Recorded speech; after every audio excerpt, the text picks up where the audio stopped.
Ladies and gentlemen, have you ever wondered why so many people give faithfully, yet they remain broke, bound, and burdened? Could it be possible that what we've been taught for generations may not be what God intended?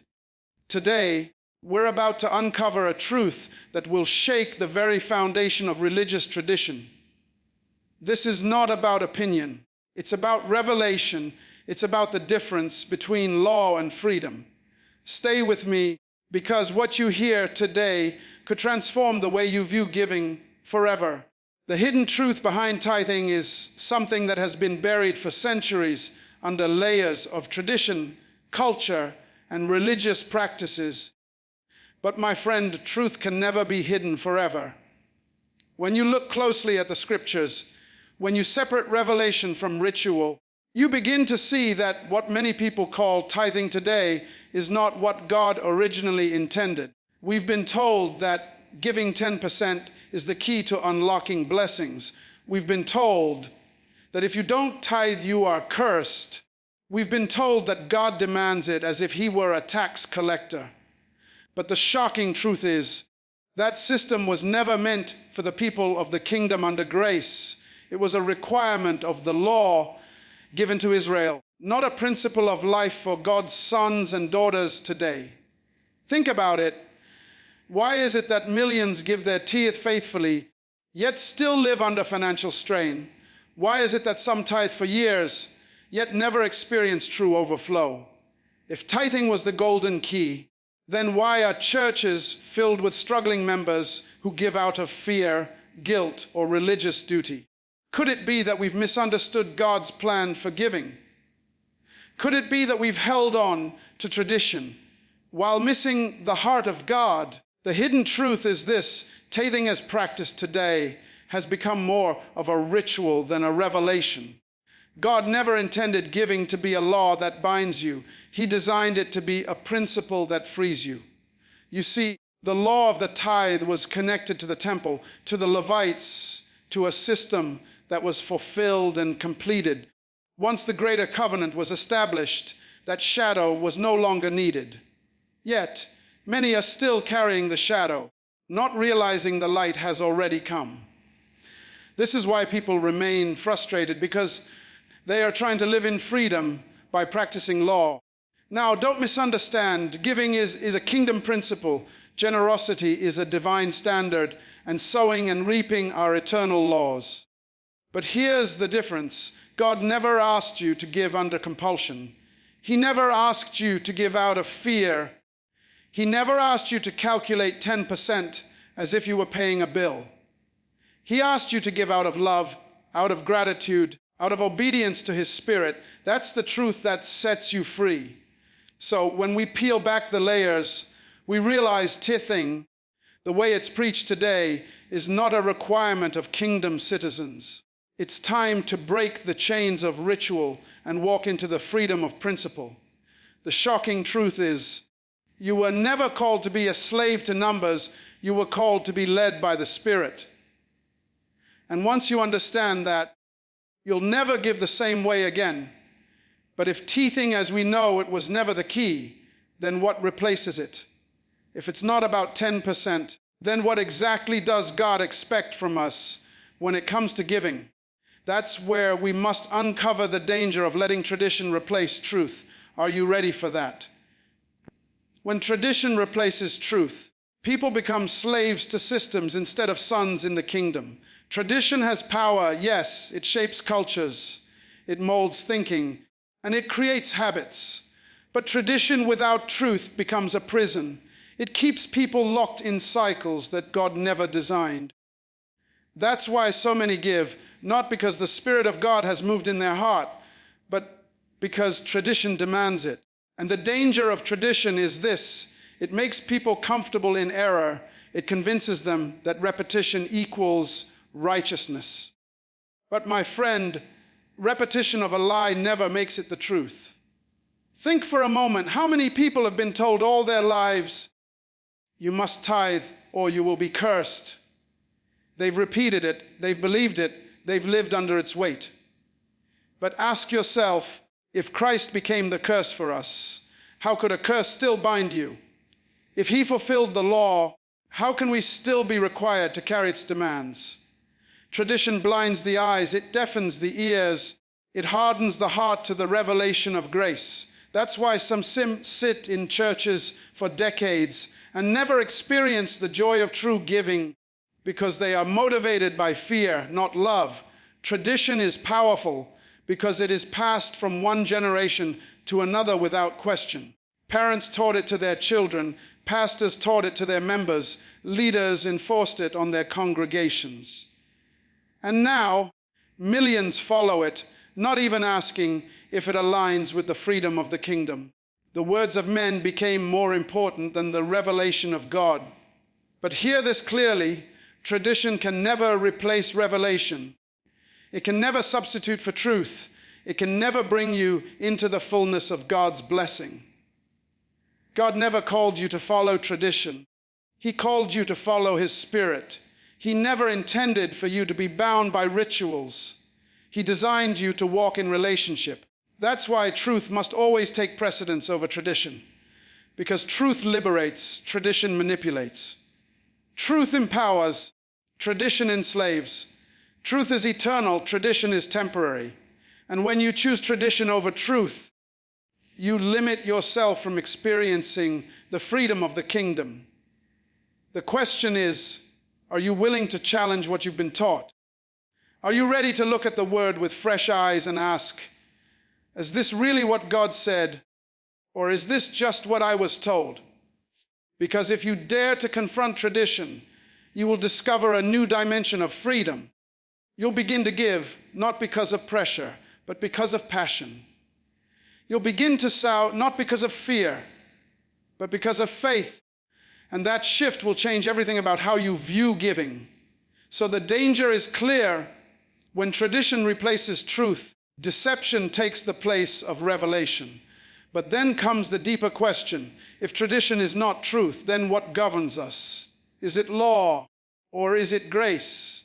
That, my friend, is the next truth we must uncover. Are you ready for that? The great question that must be asked is this: are we living under the law or are we living under grace? Because until you answer that, you will always struggle with understanding giving. The law says, do this or else. Grace says, it is finished, now walk in freedom. The law demanded 10%. Grace demands your heart. The law required obligation. Grace requires obedience to the Spirit.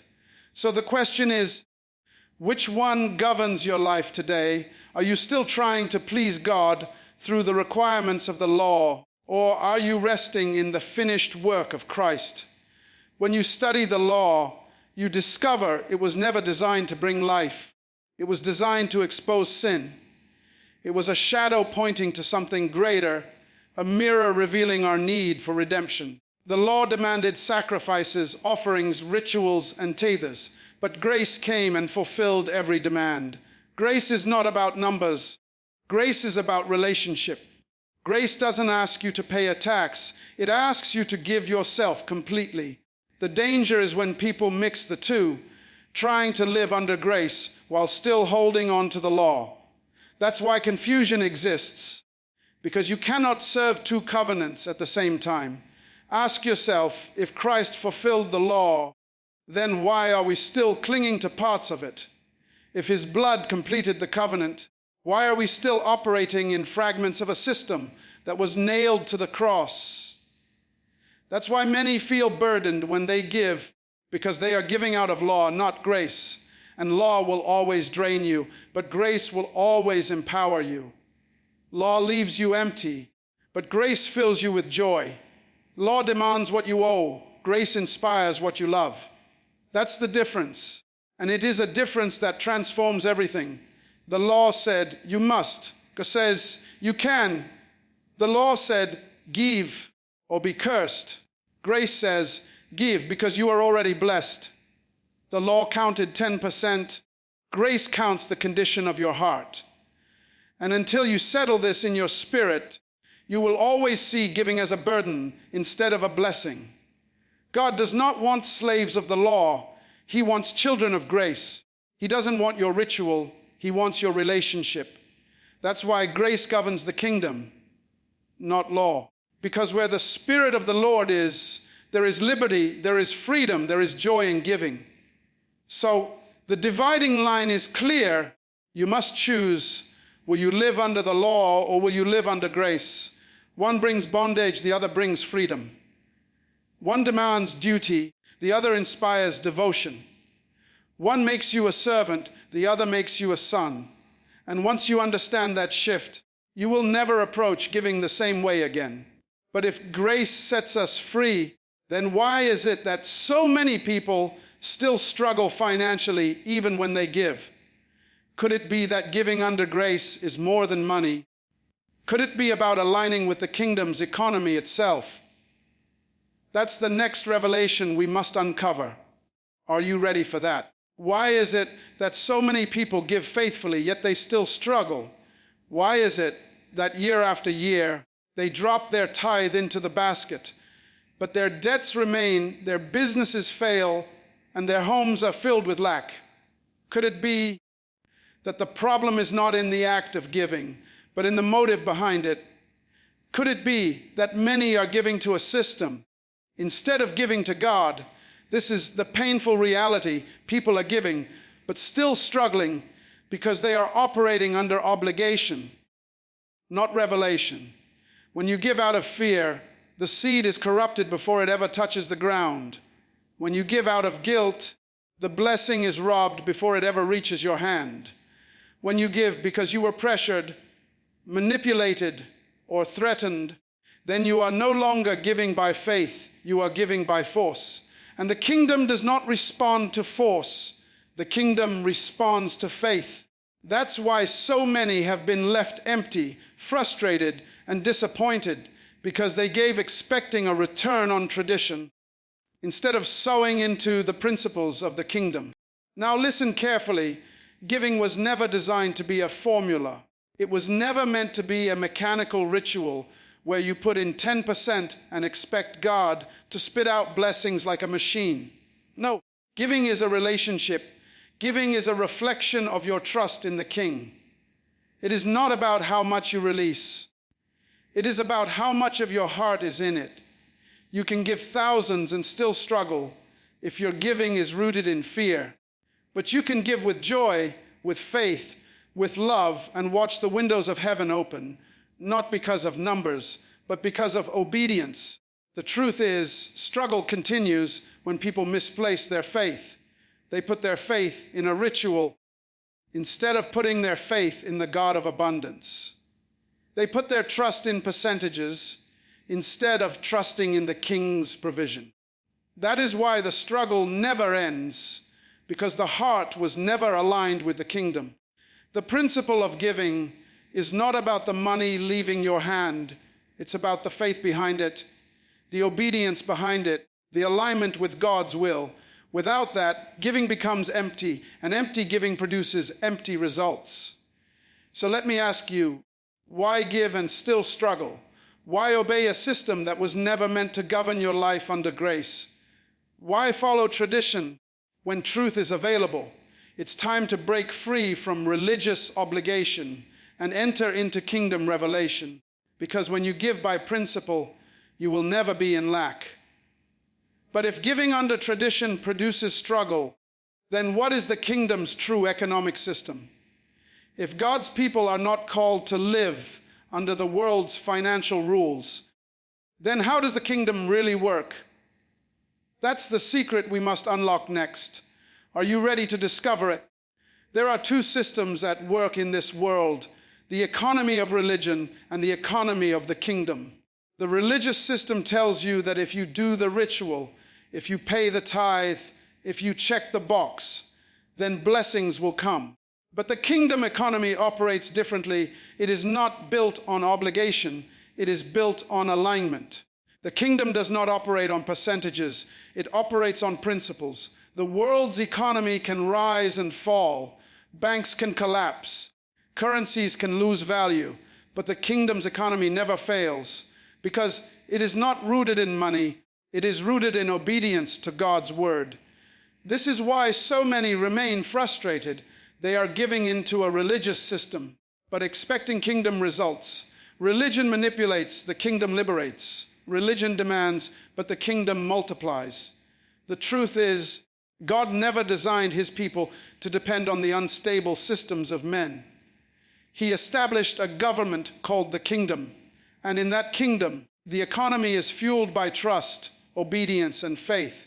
When you understand that, you will no longer see giving as a duty. You will see it as an investment into an unshakable system that cannot be corrupted, cannot be stolen, and cannot be destroyed. Think about it. In the religious system, people give but remain empty. In the kingdom system, people give and experience overflow. The difference is not in the act itself. The difference is in the foundation behind it. The religious system says, give because you must. The kingdom system says, give because you trust. The religious system operates on fear. The kingdom system operates on faith. And faith is the currency of the kingdom. It is what unlocks heaven's storehouse. That's why Jesus never said, seek first the tithe. He said, seek first the kingdom of God, and all these things will be added to you. Because the kingdom's economy is not about meeting quotas. It is about seeking alignment. When you are aligned with the king, your needs are met. When you are aligned with the kingdom, provision flows. It is not about trying to buy blessings with 10%. It is about living in obedience to the Spirit. And in that obedience, blessings overtake you. So let me ask you, which economy are you depending on? The fragile system of religion or the unshakable economy of the kingdom? Because until you switch systems, you will always find yourself frustrated, always giving but never growing, always sowing but never seeing the harvest. The kingdom's economy is different. It doesn't fail, it doesn't falter, it doesn't depend on men, it depends on God alone. But here is the next question. If the kingdom has its own economy, then why do so many leaders manipulate people into giving? Why does control take the place of conviction and pressure take the place of principle? That's the truth we must face next. Are you ready to hear it? The moment we begin to see giving as manipulation rather than revelation, we step into a dangerous place. Many leaders, many systems have turned giving into a tool of control rather than a principle of freedom. They convince people to give out of fear, to give out of guilt, to give out of pressure, and then they claim that God's blessing depends on their obedience. But let me tell you, God is not controlled by men, and his provision is not dependent on manipulation. When giving is coerced, it stops being an act of faith and becomes an act of bondage. Think about it. How many times have people been told, if you don't give, you will not be blessed? How many times have sermons turned giving into a transaction, as if God were a banker and the tithe were a deposit to guarantee interest? That is not the kingdom way. The kingdom way is relational, not transactional. The kingdom way is led by the Spirit, not dictated by tradition.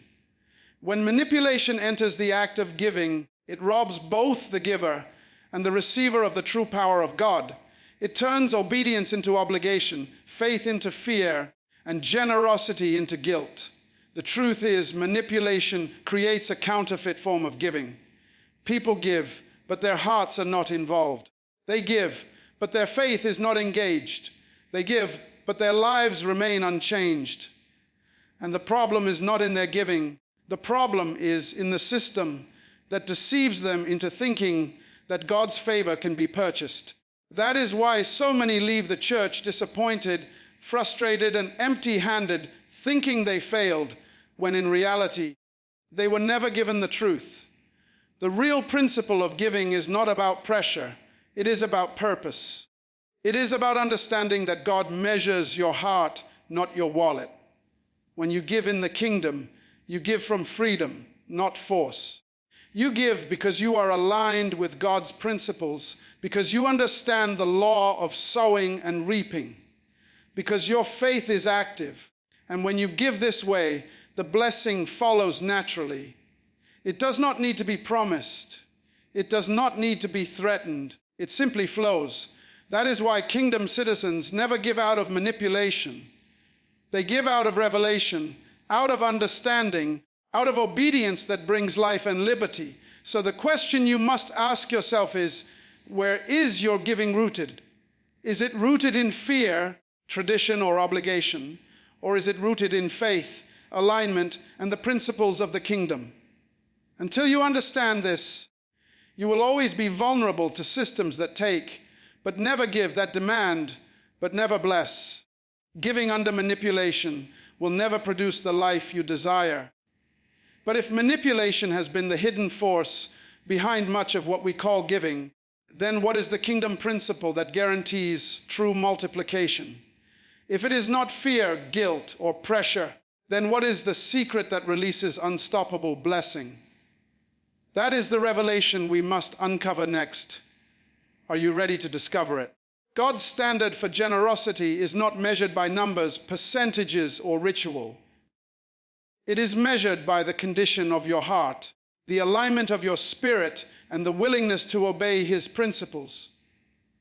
Many people think that giving 10% is enough, that it guarantees favor, that it fulfills their responsibility. But true generosity is not a formula. It is a reflection of your relationship with the King. It is an expression of your faith, an act of obedience, and a demonstration of trust. If your heart is not in it, if your motive is wrong, then even the largest gift can be empty. Think about it. How many have given faithfully, yet their hearts are still bound, their lives still limited, their faith still small? That is because God is not impressed with ritual. He is moved by revelation. He is not interested in numbers. He is interested in devotion. Generosity in the kingdom is a measure of alignment, not obligation. The kingdom standard says, give from your abundance, give from your joy, give because it is a privilege to partner with God, not because it is a requirement to avoid punishment. That is the difference between law and grace, between religion and the kingdom. Generosity is also about understanding the principle of sowing and reaping. The kingdom operates on a law that multiplies what is sound, but multiplication is never guaranteed by the amount. It is guaranteed by obedience and alignment. When your heart is right, when your spirit is in tune with God, when your faith leads your hand, then your giving becomes a seed that grows into blessings beyond calculation. That is why so many struggle. They give mechanically, but they do not understand the spiritual law behind it. They give out of ritual, not revelation. Here is the key. God measures the spirit in which you give, not the percentage. The Bible teaches that He loves a cheerful giver, not a grudging giver. He honors faith, not fear. He multiplies obedience, not obligation. When your generosity flows from a heart that understands kingdom principles, it unlocks favor, provision, and abundance that cannot be contained. And this is the essence of living in God's economy. It is relational, it is spiritual, it is principled, and it is powerful. So you must ask yourself, where does your giving come from? Is it motivated by fear, guilt, or expectation? Or is it motivated by love, understanding, and alignment with God's kingdom? Until you answer this, your giving will never reach its full potential, your blessings will be limited, and your faith will remain small. True generosity is not just about money. It is about heart. It is about principle. It is about obedience to the Spirit. But if God's standard is not about obligation, percentages, or rituals, then what is the principle that produces unstoppable multiplication in your life? If giving is not about law, then what does kingdom level giving really look like? That is the revelation we must uncover next. Are you ready to see it? Many people live their lives trying to honor God through rituals, rules, and routines, thinking that obedience is measured by how well they follow the law. They tithe because it's required. They give offerings because it's expected, and they hope God will bless them for their compliance. But the kingdom operates differently. Kingdom citizens are not bound by rituals. They are led by the Spirit. The difference between law-bound giving and Spirit-led giving is profound because law confines, but the Spirit liberates. Law produces obligation, Spirit produces overflow. Law produces guilt, Spirit produces joy. When you live law-bound, your giving is calculated, limited, and fearful. You give because you feel you must. You give because you fear consequences. You give because someone told you it is required. And yet, after all of that giving, you remain frustrated, empty, and wondering why God has not moved. That is because law can never produce life. Law can never produce blessing. Law can never release multiplication. It is only Spirit-led giving, aligned with kingdom principles, that unlocks the supernatural flow of God's provision. Spirit-led giving is relational, not transactional. It comes from a heart that understands its position as a child of God, not as a slave of obligation. It is motivated by love, by faith, and by a desire to partner with the kingdom rather than by fear or guilt. When giving is Spirit-led, it produces an entirely different outcome. Suddenly, what you give is not a loss, but a seed. Suddenly, what you release multiplies beyond your imagination. Suddenly, giving is no longer a burden, but a privilege. Consider this. When you give under law, the focus is on the number, on the percentage, on meeting quotas. But when you give under the Spirit, the focus shifts entirely. It becomes about alignment, about principle, about obedience that springs from revelation. That is why the kingdom multiplies what is given out of Spirit-led faith. That is why obedience from the heart releases favor that the law could never unlock. The law commands, but the Spirit empowers. The law restricts, but the Spirit releases. So the question for you is this: are you living under the law, performing obligations, or are you walking in the Spirit, giving from faith, understanding, and alignment with God's kingdom? Until you make this shift, your giving will continue to be limited, your blessings will remain capped, and your faith will be confined. Kingdom-level giving is never mechanical, it is never forced, it is never rooted in ritual. It is Spirit-led, principle-driven, and multiplied beyond what the natural mind can comprehend. But if the Spirit is the key to unlocking kingdom multiplication, then why do so many people still struggle, even when they try to follow the Spirit? Could it be that alignment is more than giving? Could it be that there is a deeper principle that governs the flow of kingdom provision? That, my friend, is the next truth we must uncover. Are you ready to see it? Obedience matters far more than ritual, far more than numbers, far more than obligation. Many people think that giving the right percentage, following the rules, or performing religious duties will earn them favor with God. But the kingdom operates on a different principle. God is not impressed by compliance. He is moved by obedience from the heart. Obedience is the currency that opens the windows of heaven, the principle that unlocks multiplication, the key that releases provision. Giving without obedience may satisfy tradition, but it will never satisfy God. Think about it. How often do people follow the law perfectly, give the tithe, attend services, yet their lives remain stagnant? Why? Because obedience is not about doing, it is about alignment. You can perform every religious ritual, but if your heart is not aligned with the Spirit, it counts for nothing. True obedience flows from understanding God's principles, not from fear, not from guilt, and not from habit. Obedience is relational, it connects you to God, and it releases the blessing that law and tradition could never produce. Obedience also changes the way we give. When you obey from the heart, your giving becomes kingdom-focused, not religion-focused. You give because it is the right thing to do, because it advances God's kingdom, and because your faith compels you to act. The law says, give or be cursed. Obedience says, give because you understand, give because you trust, give because it is the pathway to life and abundance. One produces pressure, the other produces overflow. One produces ritual, the other produces revelation. One produces frustration, the other produces freedom. Here is the truth. Obedience is not a restriction, it is a release. Obedience is not a burden, it is a blessing. Obedience is the principle that allows kingdom laws to work in your life. Without obedience, your giving is empty, your faith is weak, and your harvest is limited.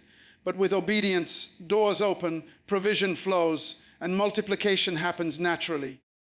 Obedience is the difference between giving under compulsion and giving under conviction, between struggling in lack and walking in abundance. So, the question is, how obedient is your giving? Are you simply performing duties, or are you following the Spirit? Are you bound by law and tradition, or are you walking in revelation and principle?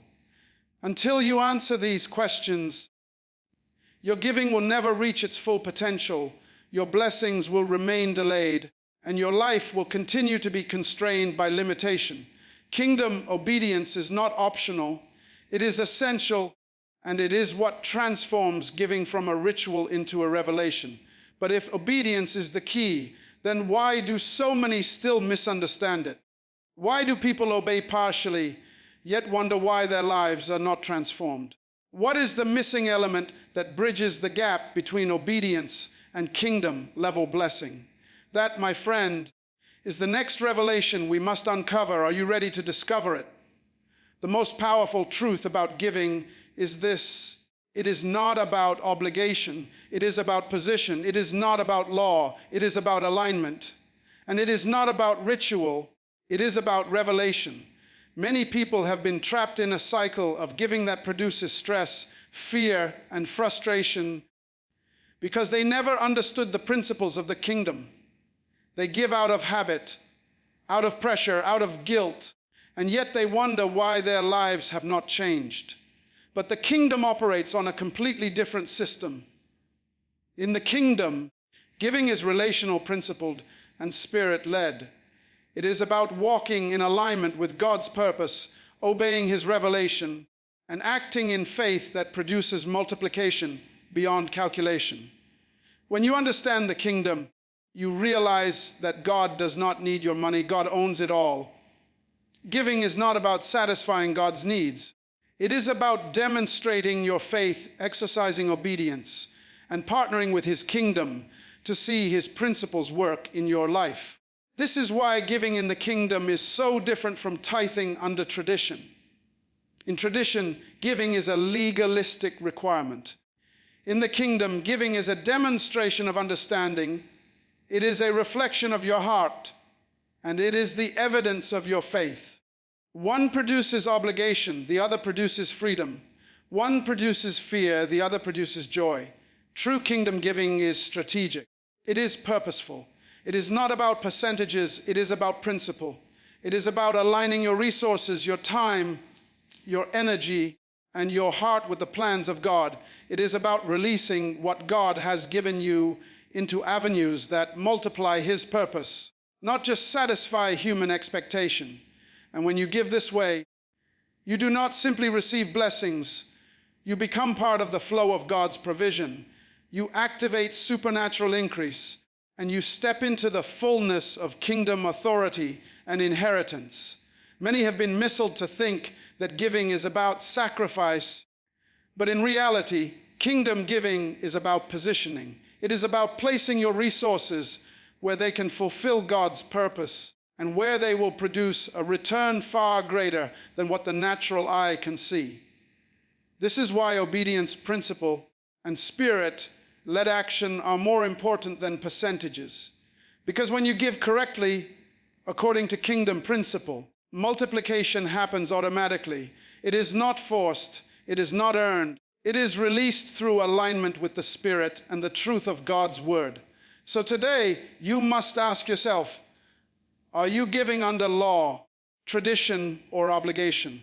Or are you giving as a kingdom citizen, positioned, principled, and spirit-led?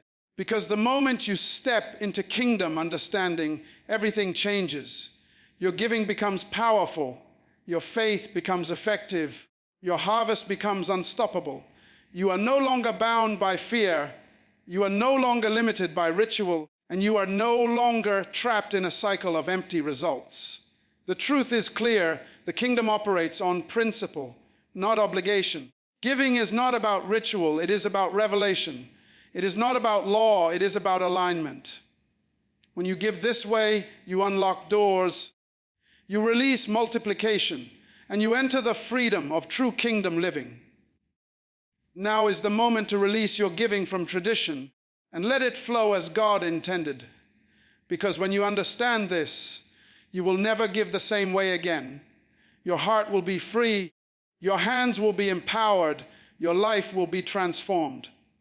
And the blessings you receive will not be temporary, they will be eternal, they will be unstoppable, and they will position you exactly where God intended